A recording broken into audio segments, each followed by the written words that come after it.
anos. Art. 105. A Procuração-Geral para o foro, outorgada por instrumento público ou particular assinado pela parte, habilita o advogado a praticar todos os atos do processo, exceto receber citação, confessar, reconhecer a procedência do pedido, transigir, desistir, renunciar ao direito sobre o qual se funda a ação, receber, dar quitação, firmar compromisso e assinar declaração de hipossuficiência econômica, que devem constar de cláusula específica. Primeiro, a procuração pode ser assinada digitalmente, na forma da lei. Segundo, a procuração deverá conter o nome do advogado, seu número de inscrição na Ordem dos Advogados do Brasil e endereço completo. Terceiro, se o outorgado integrar sociedade de advogados, a procuração também deverá conter o nome dessa, seu número de registro na Ordem dos Advogados do Brasil e endereço completo. Quarto, salvo disposição expressa em sentido contrário constante do próprio instrumento, a procuração outorgada na fase de conhecimento é eficaz para todas as fases do processo, inclusive para o cumprimento de sentença. Art. 106. Quando postular em causa própria, incumbe ao advogado e declarar, na petição inicial ou na contestação, o endereço, seu número de inscrição na Ordem dos Advogados do Brasil e o nome da sociedade de advogados da qual participa, para o recebimento de intimações. Segunda, comunicar ao juízo qualquer mudança de endereço. Primeiro, se o advogado descumprir o disposto no inciso I, o juiz ordenará que se supra a omissão, no prazo de 5 dias, antes de determinar a citação do réu, sob pena de indeferimento da petição. Segundo, se o advogado infringir o previsto no inciso 2º, serão consideradas válidas as intimações enviadas por carta registrada ou meio eletrônico ao endereço constante dos autos. Art. 107. O advogado tem direito a examinar, em cartório de fórum e secretaria de tribunal, mesmo sem procuração, autos de qualquer processo, independentemente da fase de tramitação, assegurados a obtenção de cópias e o registro de anotações, salvo na hipótese de segredo de justiça, nas quais apenas o advogado constituído terá acesso aos autos.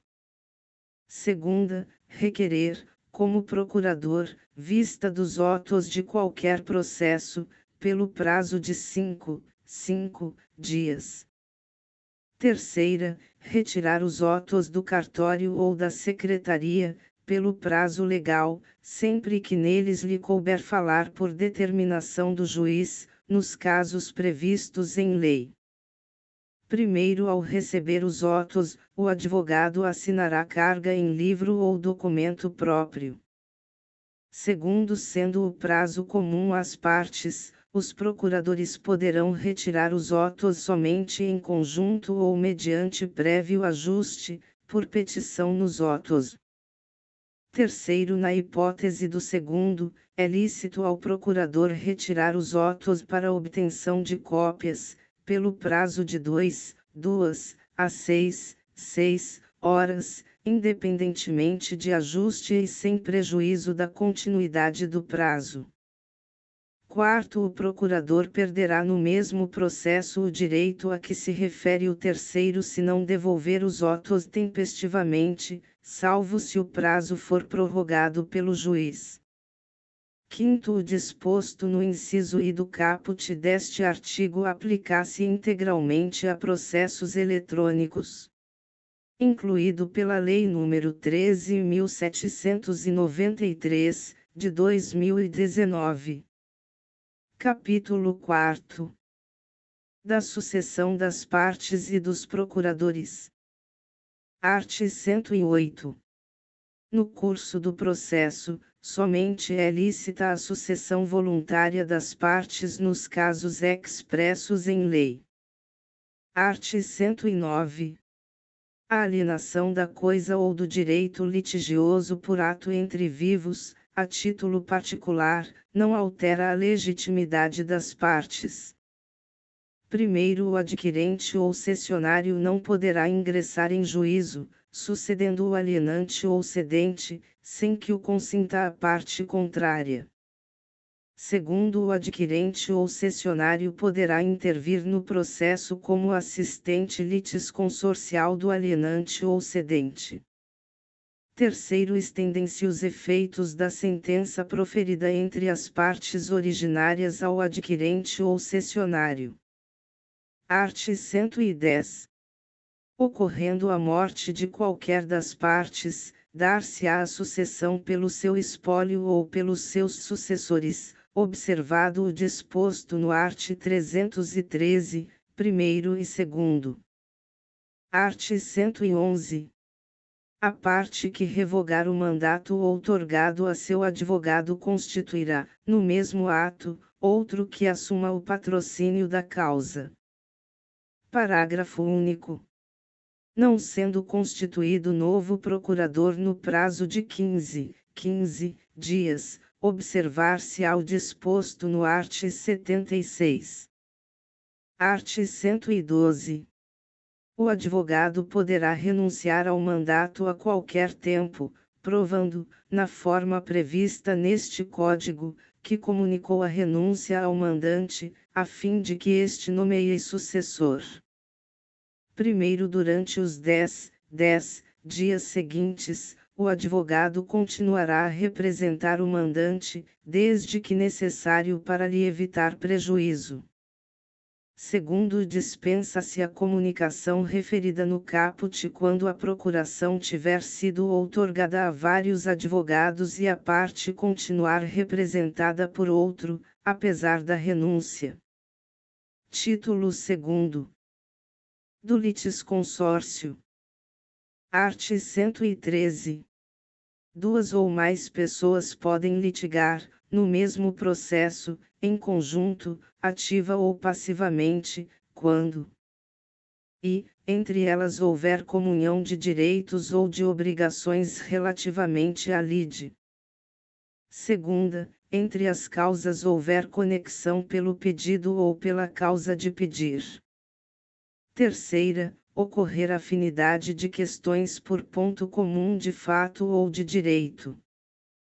Primeiro, o juiz poderá limitar o litisconsórcio facultativo quanto ao número de litigantes na fase de conhecimento, na liquidação de sentença ou na execução, quando este comprometer a rápida solução do litígio ou dificultar a defesa ou o cumprimento da sentença. Segundo, o requerimento de limitação interrompe o prazo para manifestação ou resposta, que recomeçará da intimação da decisão que o solucionar. Art. 114. O litisconsórcio será necessário por disposição de lei ou quando, pela natureza da relação jurídica controvertida, a eficácia da sentença depender da citação de todos que devam ser litisconsortes. Art. 115. A sentença de mérito, quando proferida sem a integração do contraditório, será nula, se a decisão deveria ser uniforme em relação a todos que deveriam ter integrado o processo. Segunda, ineficaz, nos outros casos, apenas para os que não foram citados. Parágrafo único.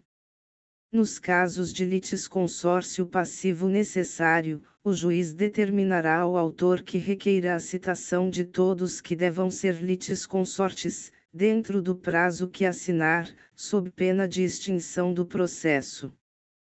Art. 116.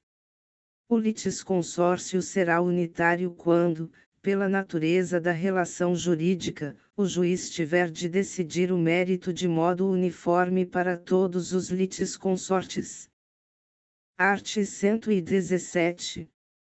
Os litisconsortes serão considerados, em suas relações com a parte adversa, como litigantes distintos, exceto no litisconsórcio unitário, caso em que os atos e as omissões de um não prejudicarão os outros, mas os poderão beneficiar. Art. 118. Cada litisconsorte tem o direito de promover o andamento do processo, e todos devem ser intimados dos respectivos atos. Título 3º. Da intervenção de terceiros. Capítulo I. Da assistência. Seção I. Disposições comuns. Art. 119. Pendendo causa entre duas ou mais pessoas, o terceiro juridicamente interessado em que a sentença seja favorável a uma delas poderá intervir no processo para assisti-la. Parágrafo único. A assistência será admitida em qualquer procedimento e em todos os graus de jurisdição, recebendo o assistente o processo no estado em que se encontre. Art. 120. Não havendo impugnação no prazo de 15 dias, o pedido do assistente será deferido, salvo se for caso de rejeição liminar. Parágrafo único. Se qualquer parte alegar que falta ao requerente interesse jurídico para intervir, o juiz decidirá o incidente, sem suspensão do processo. Seção 2ª. Da assistência simples. Art. 121. O assistente simples atuará como auxiliar da parte principal, exercerá os mesmos poderes e sujeitar-se-á aos mesmos ônus processuais que o assistido. Parágrafo único. Sendo revel ou, de qualquer outro modo, omisso o assistido, o assistente será considerado seu substituto processual. Art. 122.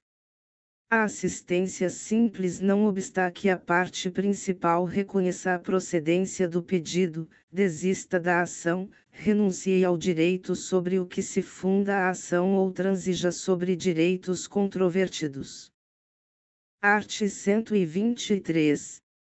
Transitada em julgado a sentença no processo em que interveio o assistente, este não poderá, em processo posterior, discutir a justiça da decisão, salvo se alegar e provar que pelo estado em que recebeu o processo ou pelas declarações e pelos atos do assistido, foi impedido de produzir provas suscetíveis de influir na sentença.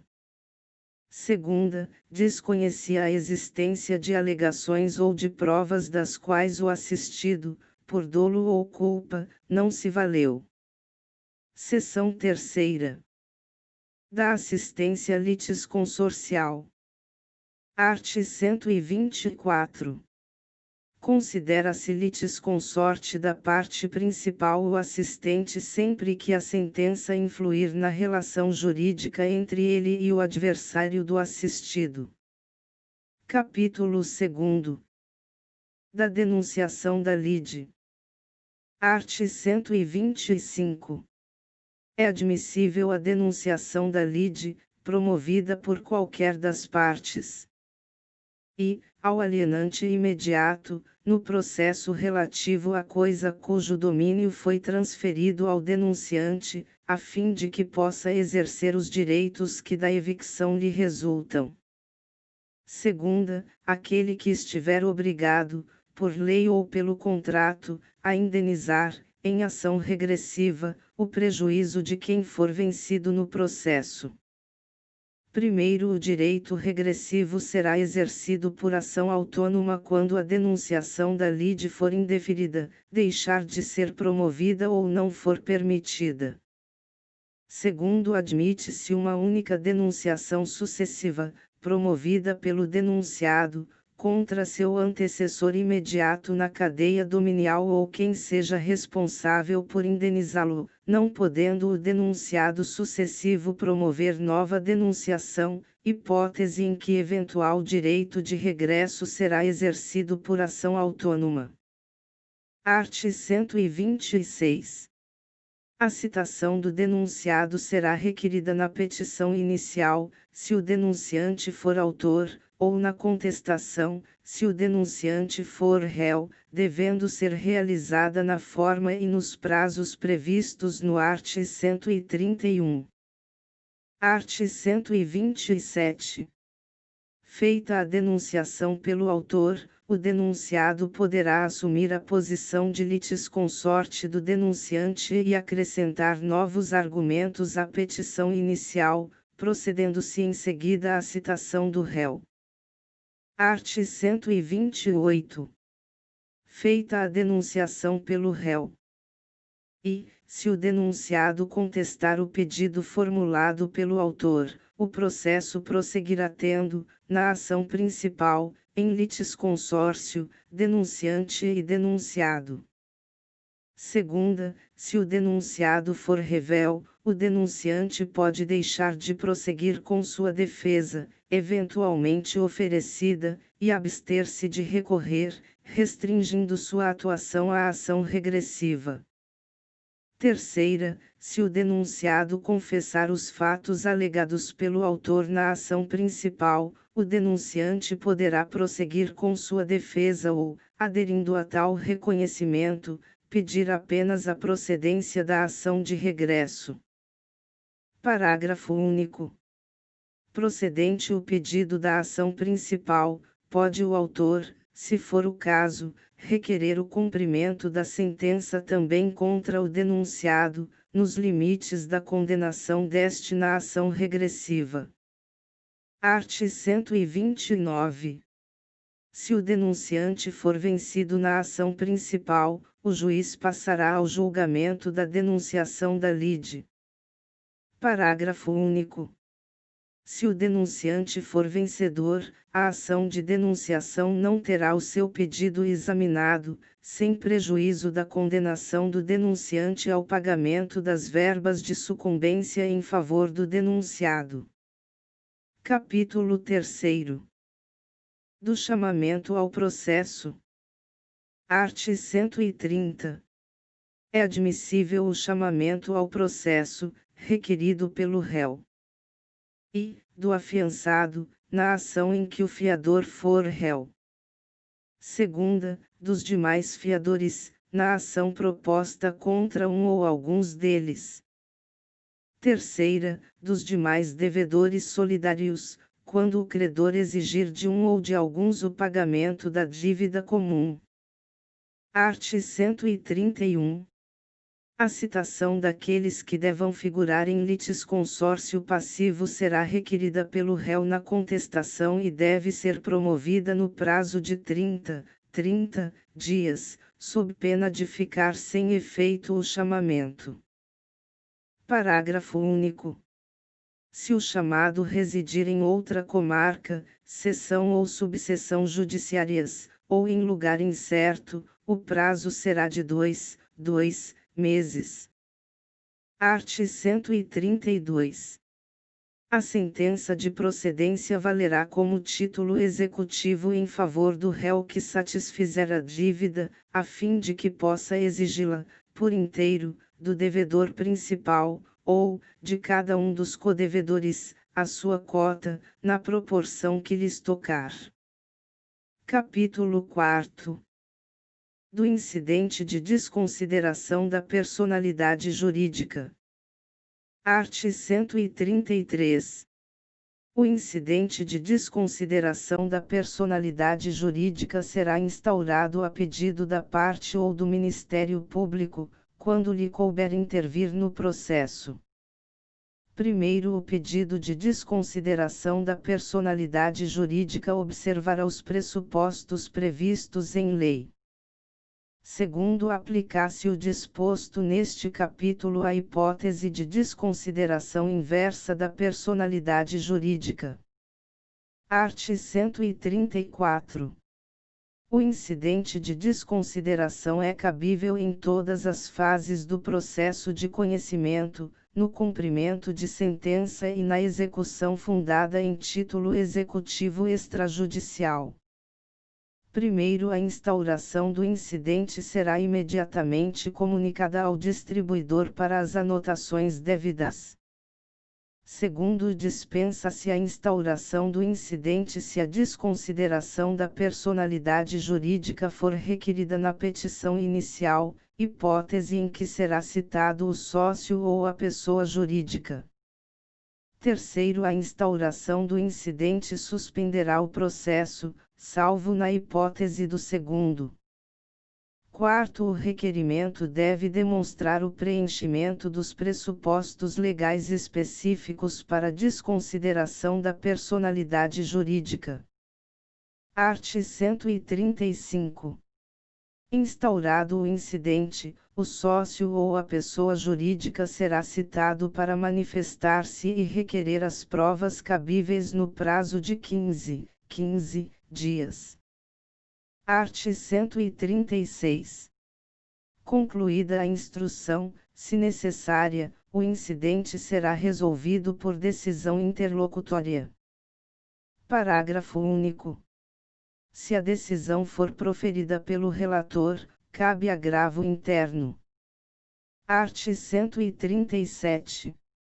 Acolhido o pedido de desconsideração, a alienação ou a oneração de bens, a vida em fraude de execução, será ineficaz em relação ao requerente. Capítulo V. Do amicus curiae. Art. 138. O juiz ou o relator, considerando a relevância da matéria, a especificidade do tema objeto da demanda ou a repercussão social da controvérsia, poderá, por decisão irrecorrível, de ofício ou a requerimento das partes ou de quem pretenda manifestar-se, solicitar ou admitir a participação de pessoa natural ou jurídica, órgão ou entidade especializada, com representatividade adequada, no prazo de 15 dias de sua intimação. Primeiro, a intervenção de que trata o caput não implica alteração de competência nem autoriza a interposição de recursos, ressalvadas a oposição de embargos de declaração e a hipótese do terceiro. Segundo, caberá ao juiz ou ao relator, na decisão que solicitar ou admitir a intervenção, definir os poderes do amicus curiae. Terceiro, o amicus curiae pode recorrer da decisão que julgar o incidente de resolução de demandas repetitivas. Título 4.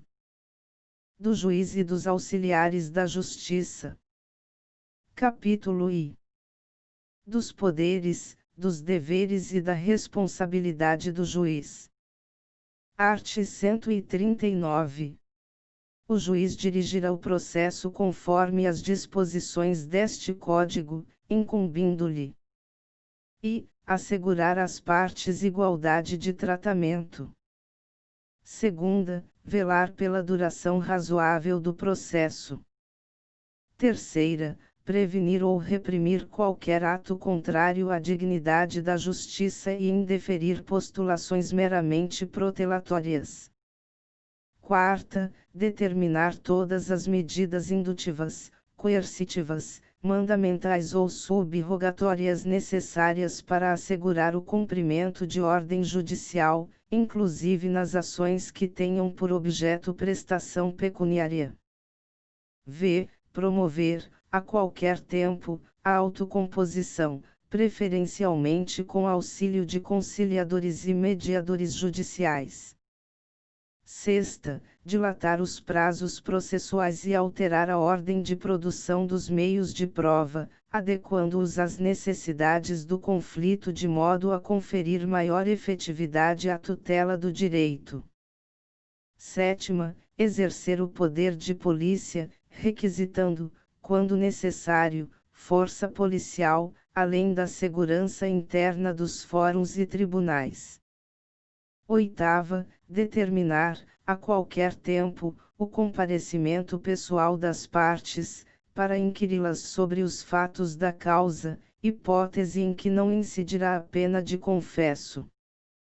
Nona, determinar o suprimento de pressupostos processuais e o saneamento de outros vícios processuais. X. Quando se deparar com diversas demandas individuais repetitivas, oficiar o Ministério Público, a Defensoria Pública e, na medida do possível, outros legitimados a que se referem o artigo 5º da Lei nº 7.347, de 24 de julho de 1985, e o artigo 82 da Lei nº 8.078, de 11 de setembro de 1990, para, se for o caso, promover a propositura da ação coletiva respectiva. Parágrafo único. A dilação de prazos prevista no inciso 6º somente pode ser determinada antes de encerrado o prazo regular. Art. 140. O juiz não se exime de decidir sob a alegação de lacuna ou obscuridade do ordenamento jurídico. Parágrafo único. O juiz só decidirá por equidade nos casos previstos em lei. Art. 141. O juiz decidirá o mérito nos limites propostos pelas partes, sendo-lhe vedado conhecer de questões não suscitadas a cujo respeito a lei exige iniciativa da parte. Art. 142. Convencendo-se, pelas circunstâncias, de que autor e réu se serviram do processo para praticar ato simulado ou conseguir fim vedado por lei, o juiz proferirá decisão que impeça os objetivos das partes, aplicando, de ofício, as penalidades da litigância de má-fé. Art. 143. O juiz responderá, civil e regressivamente, por perdas e danos quando e, no exercício de suas funções, proceder com dolo ou fraude. Segunda, recusar, omitir ou retardar, sem justo motivo, providência que deva ordenar de ofício ou a requerimento da parte. Parágrafo único. As hipóteses previstas no inciso 2º somente serão verificadas depois que a parte requerer ao juiz que determine a providência e o requerimento não for apreciado no prazo de 10 dias. Capítulo 2º. Dos impedimentos e da suspeição. Art. 144. Há impedimento do juiz, sendo-lhe vedado exercer suas funções no processo. E, em que interveio como mandatário da parte, oficiou como perito, funcionou como membro do Ministério Público ou prestou depoimento como testemunha. Segunda, de que conheceu em outro grau de jurisdição, tendo proferido decisão. Terceira, quando nele estiver postulando, como defensor público, advogado ou membro do Ministério Público, seu cônjuge ou companheiro, ou qualquer parente, consanguíneo ou afim, em linha reta ou colateral, até o 3º grau, inclusive. Quarta, quando for parte no processo ele próprio, seu cônjuge ou companheiro, ou parente, consanguíneo ou afim, em linha reta ou colateral, até o 3º grau, inclusive. V. Quando for sócio ou membro de direção ou de administração de pessoa jurídica parte no processo. Sexta, quando for herdeiro presuntivo, donatário ou empregador de qualquer das partes. Sétima, em que figurar como parte instituição de ensino com a qual tenha relação de emprego ou decorrente de contrato de prestação de serviços. Oitava, em que figurar como parte cliente do escritório de advocacia de seu cônjuge, companheiro ou parente, consanguíneo ou afim, em linha reta ou colateral, até o 3º grau, inclusive, mesmo que patrocinado por advogado de outro escritório. Nona, quando promover ação contra a parte ou seu advogado. Primeiro, na hipótese do inciso 3º, o impedimento só se verifica quando o defensor público, o advogado ou o membro do Ministério Público já integrava o processo antes do início da atividade judicante do juiz. Segundo, é vedada a criação de fato superveniente a fim de caracterizar impedimento do juiz. Terceiro, o impedimento previsto no inciso 3º também se verifica no caso de mandato conferido a membro de escritório de advocacia que tenha em seus quadros advogado que individualmente ostente a condição nele prevista, mesmo que não intervenha diretamente no processo. Art. 145. A suspeição do juiz. Amigo íntimo ou inimigo de qualquer das partes ou de seus advogados. Segunda, que receber presentes de pessoas que tiverem interesse na causa antes ou depois de iniciado o processo, que aconselhar alguma das partes acerca do objeto da causa ou que subministrar meios para atender às despesas do litígio. Terceira, quando qualquer das partes for sua credora ou devedora, de seu cônjuge ou companheiro ou de parentes destes, em linha reta até o 3º grau, inclusive. Quarta, interessado no julgamento do processo em favor de qualquer das partes. Primeiro, poderá o juiz declarar-se suspeito por motivo de foro íntimo, sem necessidade de declarar suas razões. Segundo, será ilegítima a alegação de suspeição quando houver sido provocada por quem a alega. Segunda, a parte que a alega houver praticado ato que signifique manifesta aceitação do arguido. Art. 146. No prazo de 15 dias, a contar do conhecimento do fato, a parte alegará o impedimento ou a suspeição, em petição específica dirigida ao juiz do processo, na qual indicará o fundamento da recusa, podendo instruí-la com documentos em que se fundar a alegação e com rol de testemunhas. Primeiro, se reconhecer o impedimento ou a suspeição ao receber a petição, o juiz ordenará imediatamente a remessa dos autos a seu substituto legal. Caso contrário, determinará a autuação em apartado da petição e, no prazo de 15 dias, apresentará suas razões, acompanhadas de documentos e de rol de testemunhas, se houver, ordenando a remessa do incidente ao tribunal. Segundo distribuído o incidente, o relator deverá declarar os seus efeitos, sendo que, se o incidente for recebido sem efeito suspensivo, o processo voltará a correr.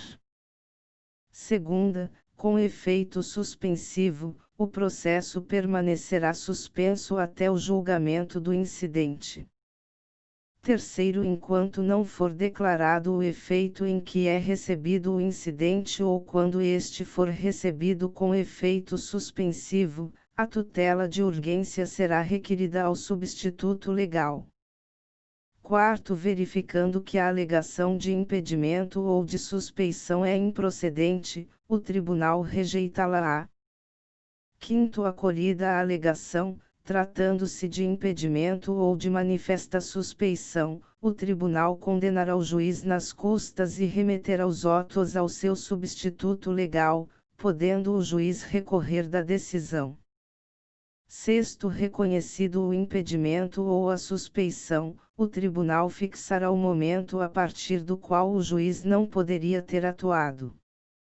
Sétimo, o tribunal decretará a nulidade dos atos do juiz, se praticados quando já presente o motivo de impedimento ou de suspeição. Art. 147. Quando dois ou mais juízes forem parentes, consanguíneos ou afins, em linha reta ou colateral, até o 3º grau, inclusive, o primeiro que conhecer do processo impede que o outro nele atue, caso em que o segundo se escusará, remetendo os autos ao seu substituto legal. Art. 148. Aplicam-se os motivos de impedimento e de suspeição. I. Ao membro do Ministério Público. Segunda, aos auxiliares da Justiça. Terceira, aos demais sujeitos imparciais do processo. Primeiro, a parte interessada deverá arguir o impedimento ou a suspeição, em petição fundamentada e devidamente instruída, na primeira oportunidade em que lhe couber falar nos autos. Segundo, o juiz mandará processar o incidente em separado e sem suspensão do processo, ouvindo o arguido no prazo de 15 dias e facultando a produção de prova, quando necessária. Terceiro, nos tribunais, a arguição a que se refere o primeiro será disciplinada pelo regimento interno.